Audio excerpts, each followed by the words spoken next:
Hi, welcome to the Reluctant Sisters podcast. My name is Adrienne. I am the Reluctant Knitter. You can find me on Ravelry as Reluctant Knitter with no E in the knitter, and on Instagram as the Reluctant Knitter. We also have a podcast group, the Reluctant Sisters podcast group, and that's on Ravelry. So thank you so much for joining me today. I'm super excited to be recording right now because I really thought I wouldn't be able to do a podcast this week and I was bummed about it. So I found some time. I'm really glad I'm able to do it. So thanks so much for joining me. To new viewers, welcome, and to returning viewers, welcome back. Anybody who is not yet subscribed, if you like what you see, please subscribe so that you get alerts when I upload, and hit a like button if you feel so inclined.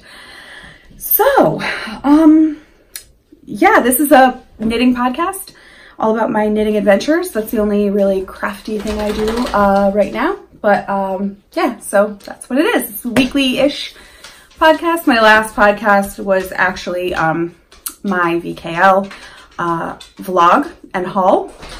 So I haven't actually podcasted in a couple of weeks. So there's been a lot going on. And so yeah, I guess I'll just jump right in. So there is actually some things I want to discuss before I get into all of the knitting related things. Hopefully if I remember, I'll put a timestamp. My dog is going crazy.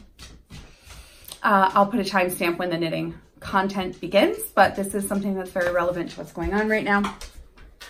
And so I just want to address it. So I actually haven't said anything about it up until now, but there is discussion going on in the knitting community about the knitting community being racist.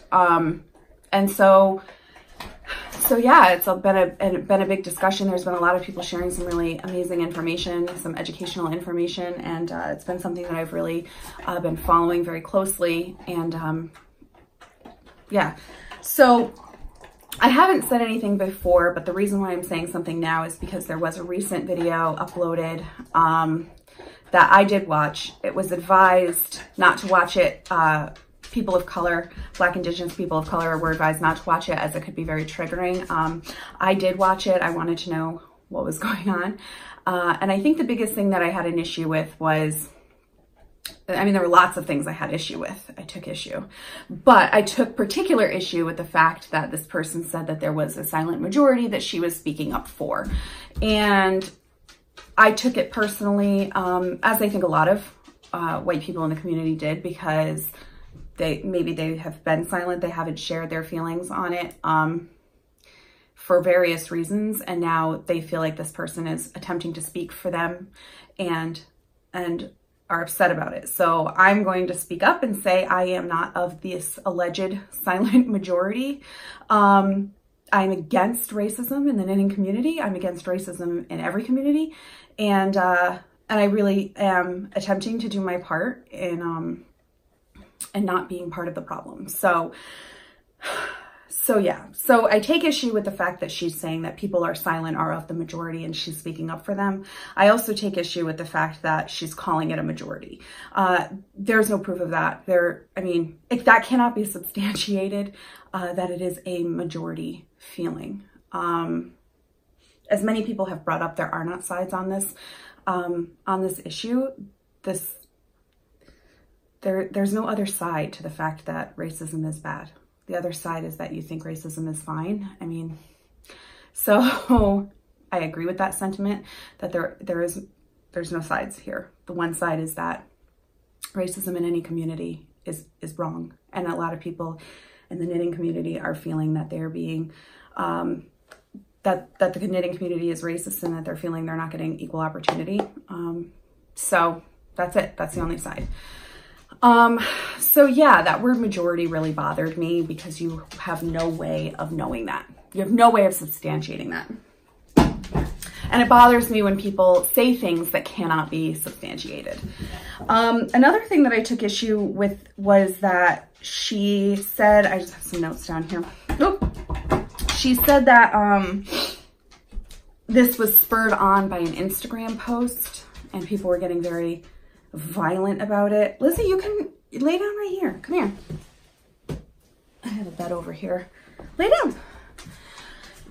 an Instagram post. So she claimed that she was just stating fact in her Instagram post. I hopped over to her Instagram page, which was private. She said several times during her video that she's no longer on Instagram. I wasn't about to request to follow her to see what this Instagram post was. And so I think the simple fact that there is no transparency there, like if you're claiming that what you're posting is fact and you're defending it as fact, then you should leave that post public so that other people can take a look at it. If it's fact, then there really shouldn't be any kind of problem, should there be.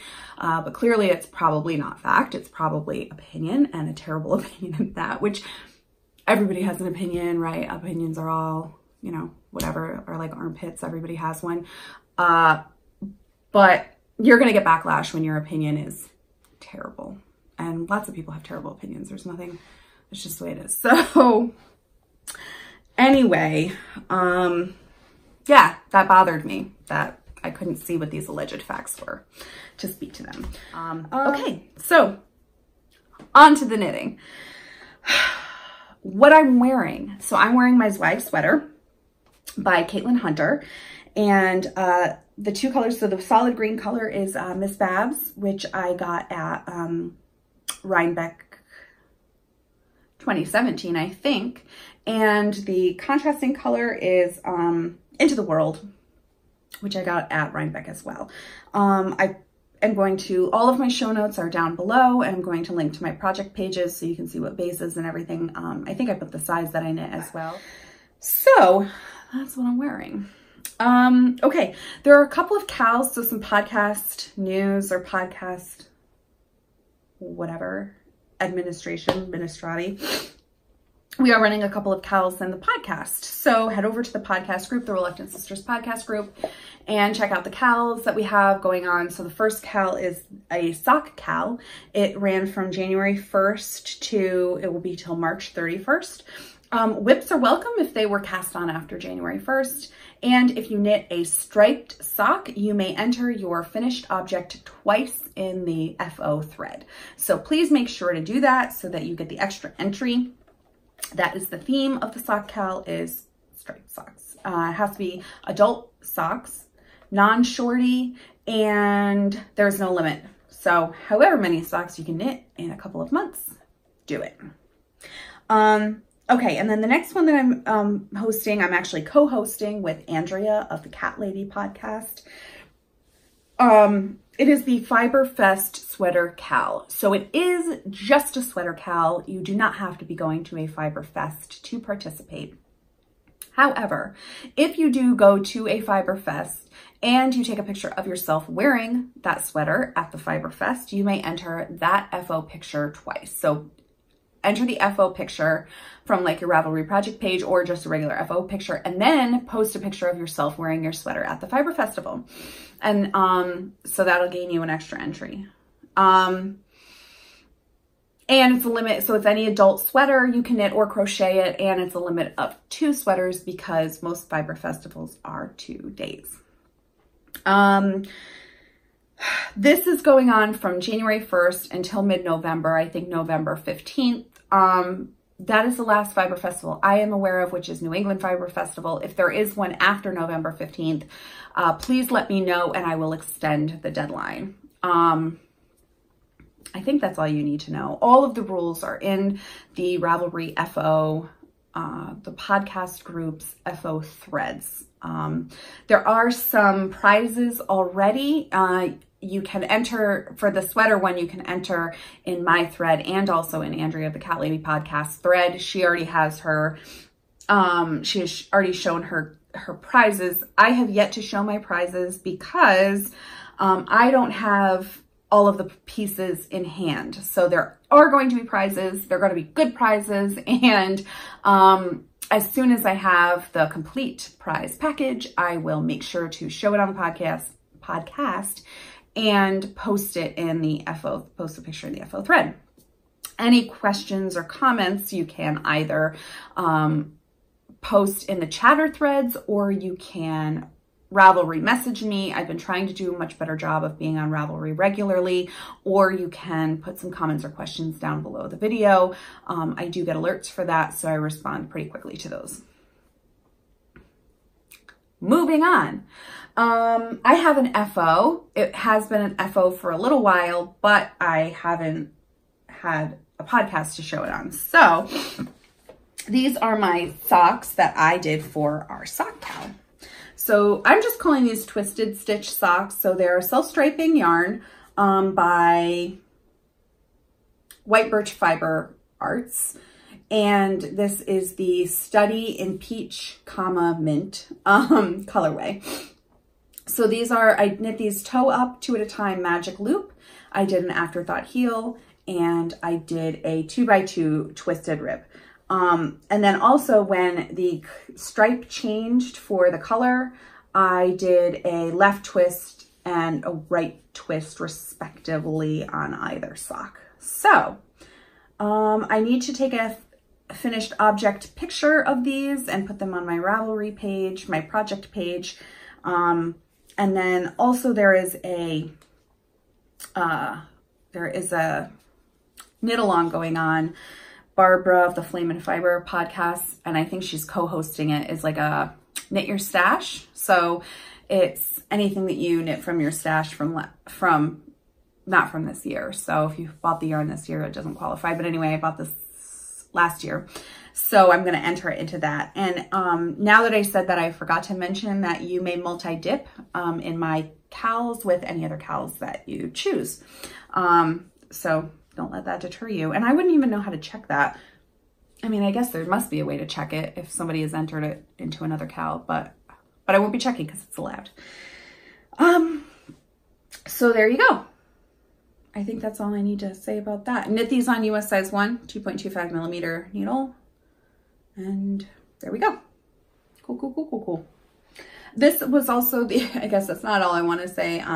This was from a skein that I bought that was actually like skeined into 2 skeins that were perfectly matching. So that was kind of cool. That took a little extra work out of it because I do like my stripy socks to match. That is my only FO.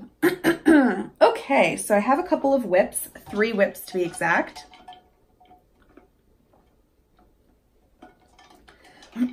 So my first whip is my stonecutter sweater by Michelle Wong. I haven't knit very much on this. I knit a lot on it since the last time I showed it, but I haven't knit on it recently, I think in the past week. So you start with the back piece. It's knit bottom up in pieces. You start with the back piece, so that's what I'm doing. And where the stitch marker is where it last was when I last showed it on the podcast. So I have made some progress. I was very nervous about this sweater, but it actually it's not that bad. Just, you know, it's not like TV knitting. I do watch TV while I knit it, but I'm not terribly paying attention to what I'm watching. But it's really not that bad. The other thing is too, let me talk about it for a little bit. So I'm knitting this out of Miss Babs yarn in the Yowza, which is light worsted, and the colorway is Best Dressed. It's a non-repeatable colorway, so it's 100% superwash merino wool, and I am alternating skeins. I'm knitting this on US size 8, 5 millimeter, and I'm knitting these on my Knitter's Pride interchangeable needles. Okay, I have stopped using a cable needle. I think the biggest cable that there is a 4/4, which I think some people have said that you cannot do, or it's very difficult to do without a cable needle. I think because it's a worsted weight, it is on a little bit bigger gauge. I am not having a problem with them. Doing it without a cable needle. If you have to do cables with a cable needle, I think this would be a little bit more of a, you know, it would be harder to do just with the logistics of that kind of thing, because it is like literally like cable after cable after cable. So once I stopped using my cable needle, I felt like it was going a little bit faster. There is a chart that is quite large. And this is what it looks like, and I am almost to the end of it. I can't remember what row I am on, but I'm almost to the end of the big chart, and then it will change to you know, a couple of separate charts across the back. So that is exciting to me. I can't wait till that's done. But it hasn't really been that bad. I did print it out on paper, but I'm not following the pattern on paper. I am actually following the pattern on a knitting app that I have. It is called It's called Knit Companion, but it's not the Knit Companion when you look it up on the App Store. And I think it might only be available on Apple. I'm not sure if it's available for Android, but when you look it up, it's actually called Legacy KC. But this is what it looks like. It's a free app, and I've been following the chart on that. And then what I have is the chart on my iPad. So I have like a little progress bar. And then I have the written instructions of the cables out. So I'm looking at that and then I'm referring to that because there are quite a few cables and I have not yet memorized all of the diagrams. So that's my first WIP that I've been working on. And like I said, I haven't really been working on it. I actually don't think that I've touched it in about a week.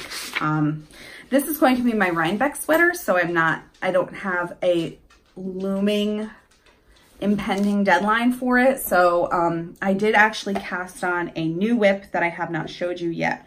And that is what has been taking up all of my time. And this is the So Faded pullover by Andrea Mowry. So I can't remember when I cast this on, but I've been knitting exclusively on this probably about a week or so. This is how far I am. It's really hard to show because it's on circular needles and I have not yet got to the sleeve separation. I don't know why, but I feel like it's taking forever for me to get to the sleeve separation. I don't think it has anything to do with the pattern. It's just really taking a long time. But yeah, so I would like this to be done, finished, blocked, ends woven in, ready to wear by March 3rd. But that's why I've been knitting exclusively on it, because I'd really like to get it done. I haven't had as much knitting time as I'd really like to in the past week. There's some other personal things that I have goals for, and so I have come up with a schedule for that, and it's been taking up most of my evenings. So I've really been knitting on it here and there. The nice thing is that it is stockinette, so, and then it's just like a garter on the sleeves. So it is something that you can pick up and do for like 10 minutes. So I've been really trying to do that. I'm knitting this out of cat sandwich fibers. So it's going to be a very, very subtle fade. So the top color here is, which I have finished and changed to my next color. This is Willy Nilly. It's in the Trusty base, which is 75-25 superwash merino and nylon. I got this at KALs just recently. Excuse me. And this is what it looks like. I have moved on to my next color, which is this, which looks almost exactly the same. It is, like I said, a very subtle fade. And this is in Smashing Terracotta. My next color, which I have not wound up yet because I was terrified that I wouldn't remember the order once it was wound up. My next color will be Antique Handkerchief. And then my fourth color will be Roses and Peonies. So I'm excited. I am knitting these on my brand new, newly acquired Licka interchangeable needles.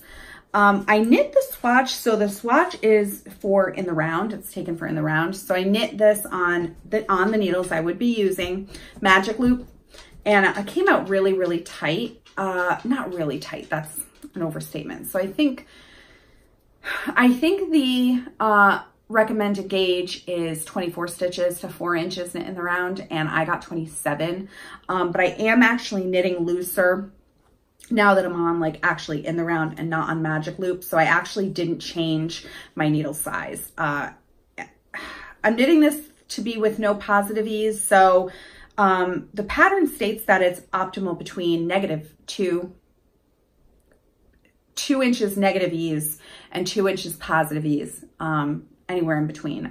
So I'm knitting the size that would give me 0 ease at all. And So we'll see. Might be a little snugger, might have a little bit of negative ease. But anyway, that's what I'm doing. And I'm knitting these on a US size 5, 3.75 millimeter. I'm really liking these. I typically don't love wood needles, but they are just so gorgeous. So I bought them, and when I was knitting Magic Loop, I did feel that they were like a little bit sticky. I don't love the cord. The cord is not very pliable. It's quite firm. It's quite a firm cord. So I'm not loving that. I was not loving that for Magic Loop. But I am enjoying it for in the round. It's fine for in the round. And then my beginning of round marker is I don't know what she used, clay, but my sister made it. It's a little egg. I love eggs. And it's pink, so I just wanted to match it. I also have these markers that will eventually come out. These are just, I think they're Cocoa Knits, just metal with enamel, I think. Rings, stitch markers. So yeah, and that is in my Stitch by Jessalou bag, all about Paris, that I got at my first Connecticut Sheep and Wool a couple of years ago.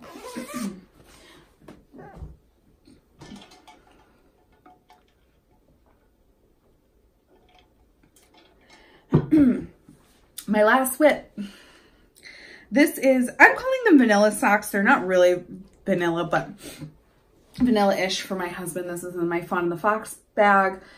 This is actually her mini size bag, but it fits like 2 skeins of yarn, and not 2 skeins, 1 skein, but split in half, 2 balls of yarn, pretty well.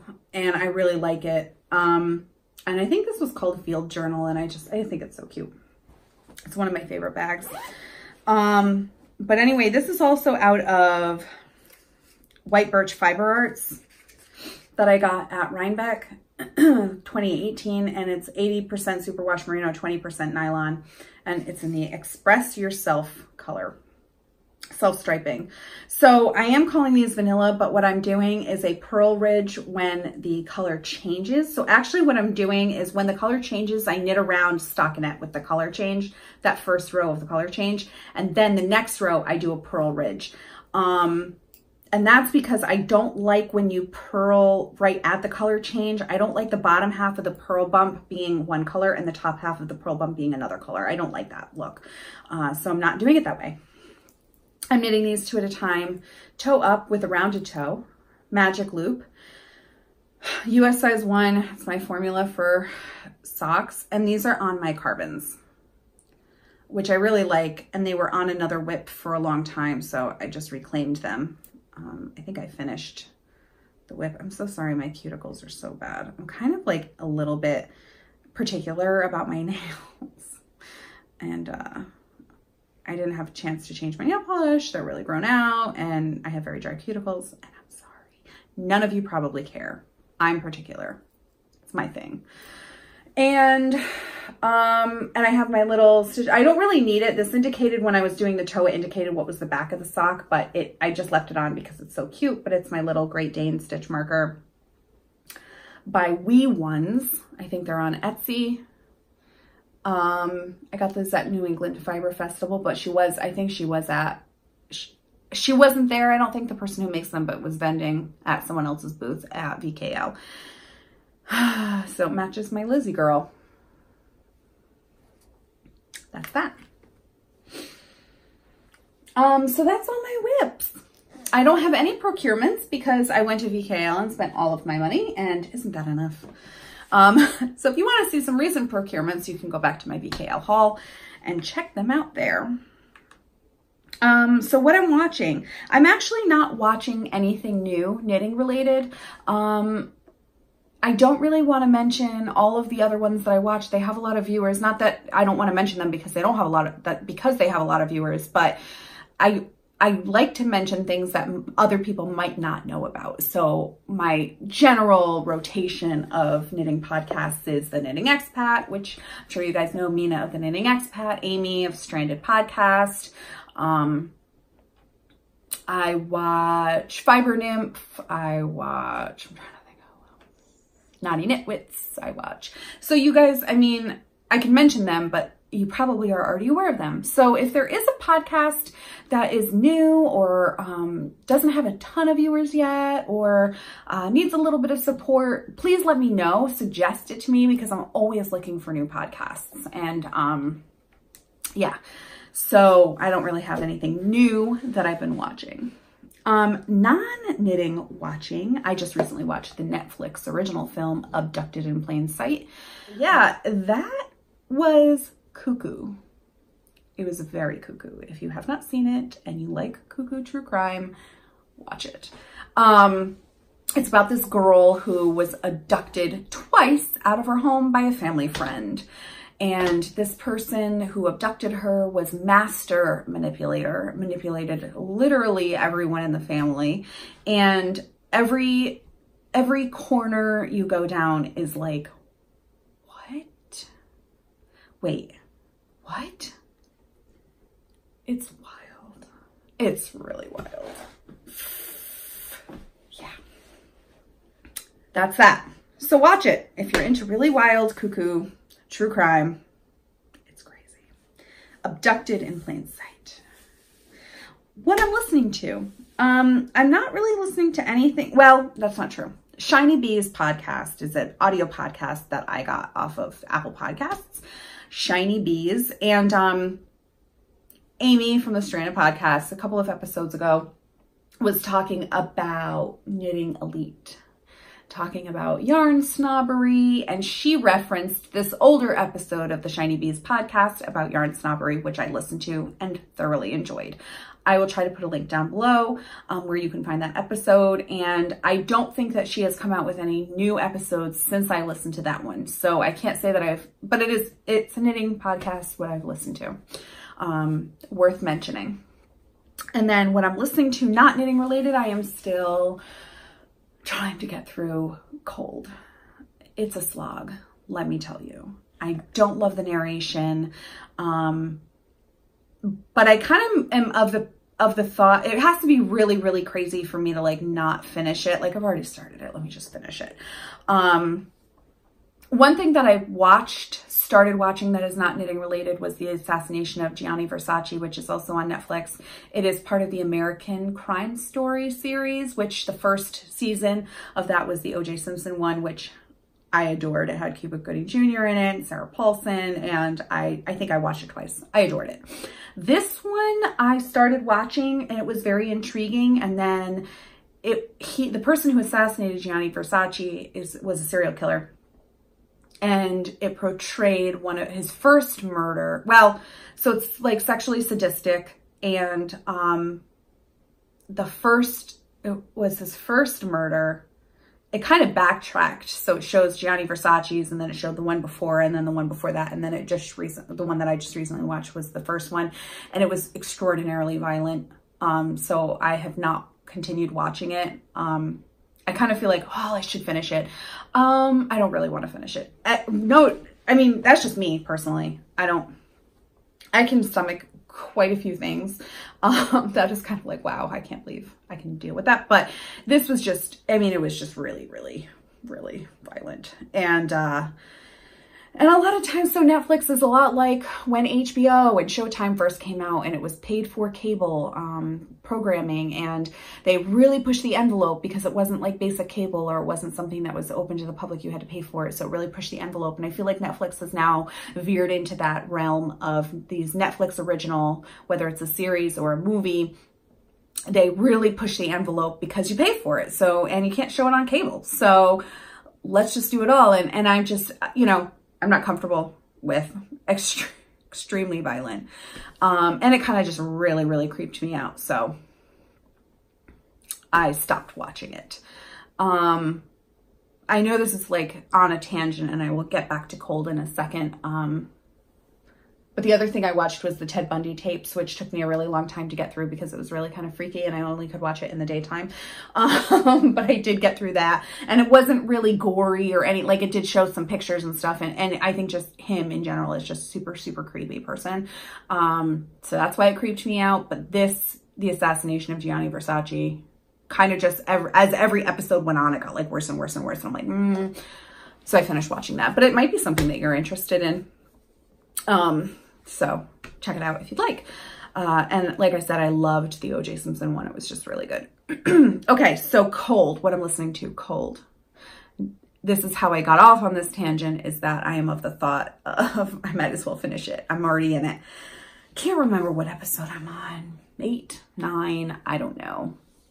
I'm not loving the narration. I feel like it's overly stylized, overly dramatic narration. And it goes into this thing. I explained manufactured drama a few episodes ago in a podcast of the same name, Manufactured Drama.